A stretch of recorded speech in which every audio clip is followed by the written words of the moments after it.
entre Elibo et Noé. La terre a tremblé là-bas entre la Côte d'Ivoire et le Ghana.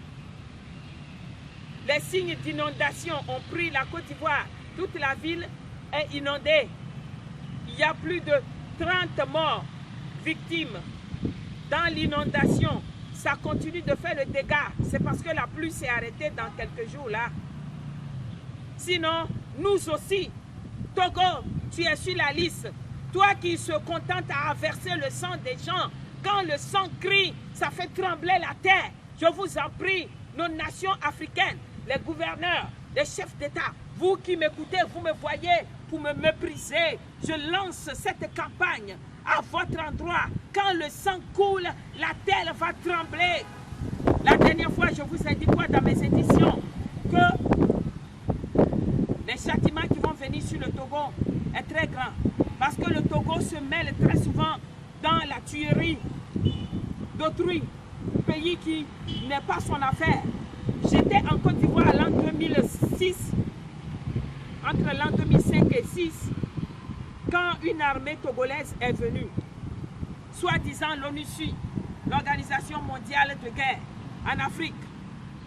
Je les ai rencontrés à l'hôtel Le Golfe, là où étaient logés les ministres rebelles de la Côte d'Ivoire, là où Soro Guillaume et ses compagnons étaient logés.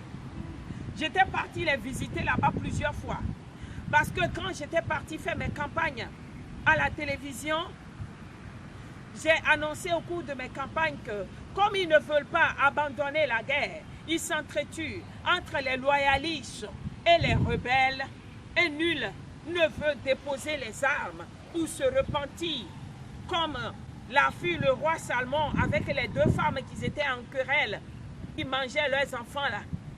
Comme aucun d'entre ces deux camps-là n'a eu la compassion du peuple de la Côte d'Ivoire pour se désarmer de l'esprit et du cœur de la haine et de tuerie. Je leur annonce que dans peu de temps, l'Éternel même va rentrer dans leur guerre.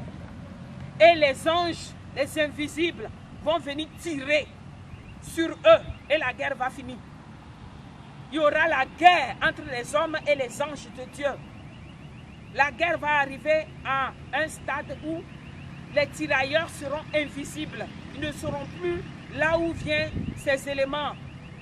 Mais puisque l'Éternel est fatigué de leur parler du désarmement, c'est comme ça qu'il va les désarmer. Et il y a un ministre du groupe de la rébellion qui m'avait appelé de venir les visiter chez les rebelles, à l'hôtel Le Golfe. J'étais rentré là-bas. Je les ai écoutés, ils sont rassemblés au moins au nombre de 6. Et ils m'ont demandé quel langage tu veux dire. Soro Guillaume était là. Lui, il m'appelait la religieuse. Il m'a dit la religieuse, que veux-tu nous annoncer? Est-ce qu'il y a une armée plus forte que nous, actuellement ici en Côte d'Ivoire, qui est en train de faire les actions de guerre? Je leur ai dit le jour-là dans la salle, ils n'étaient pas seuls. Je leur ai dit, si vous ne vous désarmez pas, l'Éternel va vous désarmer. Et la guerre va finir. Parce qu'il va envoyer les hommes plus forts que l'armée de tous les deux camps que vous êtes. Vous tuez le peuple innocemment. Et j'avais rencontré les Togolais qui sont venus en mission de tuerie là-bas. Je sais de quoi je parle. Taisez-vous. Serviteurs de Dieu, vous qui trouvez que je fais la politique, je vais vous dire, si vous ne priez pas pour vous repentir en faveur du Togolais, il y aura problème. Lorsque j'étais à l'hôtel, le Golfe là, c'est là que j'ai fait la découverte que les Togolais étaient envoyés en mission pour tuerie des Ivoiriens. Terre qui n'est pas chez eux. Ils ont fait délégation d'armement pour venir là-bas aider les autres à faire la guerre. C'est pour tuer les hommes. Et ces hommes-là sont des créatures de Dieu. Ce jour-là, j'ai dit à mes frères togolais, nous avons capté en dialecte. Mes frères, Dieu a dit quelque chose dans la Bible qu'il faut que nous essayions de respecter.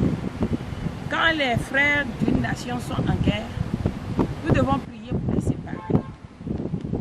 Ceux qui vous ont envoyé en mission ici vous ont livré sous le châtiment de Dieu. bientôt, la colère de Dieu va se lever pour se mêler dans la guerre.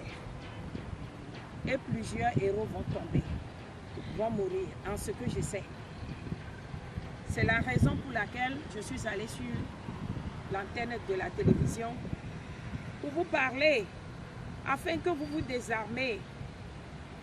Sinon, ce qui va arriver, je ne pense pas que vous allez vous retourner dans vos nations saines et sauves. J'avais même vu des Sénégalais qui sont intéressés à ce que je dis, parce que ce que je faisais sortir à la télévision dans mon émission là, c'était du terreur. Donc ils se posaient des questions. Qu'est-ce qui nous attend? Je suis obligée de leur expliquer. Mais comme ils sont sous les ordres de leurs supérieurs, ils sont obligés d'exécuter les ordres. Et finalement, les échos sont passés par les médias, les antennes, les presses. Et nous avons appris que ceux qui sont partis en guerre en Côte d'Ivoire au secours sont morts, sont restés là-bas la plupart. Et on n'a même pas pu les dédommager. Le sac seulement qu'on a pris pour envoyer au Togo ici. C'est sur une antenne de la place que le débat a eu lieu. Et moi, je me suis rappelé que, voilà ceux-là à qui je suis allé parler. Vous voyez, c'est un témoignage juste que je vous donne. Si les serviteurs de Dieu veulent prier, il faut qu'ils sachent sur quoi prier. Si nous prions pour nos gouverneurs, prions pour qu'ils marchent dans le sens de Dieu, qu'ils marchent vers la justice, pour que nous ayons moins de problèmes avec Dieu. Parce que le pays, le peuple qui fait répandre beaucoup du sang humain, finira par trembler. La terre va trembler dans ces nations-là. Et si nous voulons voir la l'ONUCI que les gens ont fait entre-temps ici, dans les périodes de l'an 2001, l'an 2004 jusqu'à l'an 2011, nous allons trouver les nations dont Dieu parle pour le tremblement de terre là. Nous allons voir que ceux-là ont envoyé leur délégation là-bas pour faire la guerre. Et le sang des innocents, des victimes sont répandus beaucoup. Donc je ne place pas mes mots comme ça par la chair. Je le dis par esprit. C'est un châtiment de Dieu. Le châtiment permet que le malheur qui est suscité par le diable puisse s'accomplir sur un peuple. Donc je vous interpelle. Mes frères, les intercesseurs, mes homologues, les pasteurs. C'est vrai que vous ne me voyez pas dans une très grande église en train de bluffer. Je suis dans les rues, je suis dans la brousse, regardez l'endroit où je suis, en train de vous lancer mes campagnes précieuses de l'esprit pour vous interpeller à la repentance et à la prière ardente par rapport à ces informations que je vous donne. Donc, si vous voulez écouter, c'est maintenant que vous allez mettre mes paroles en pratique pour prier ou à jamais. Tel que ça a démarré au Ghana, vers la Côte d'Ivoire, nous allons remarquer que d'ici le mois de septembre, la guerre va arriver dans nos nations africaines. Précisément que je l'ai annoncé.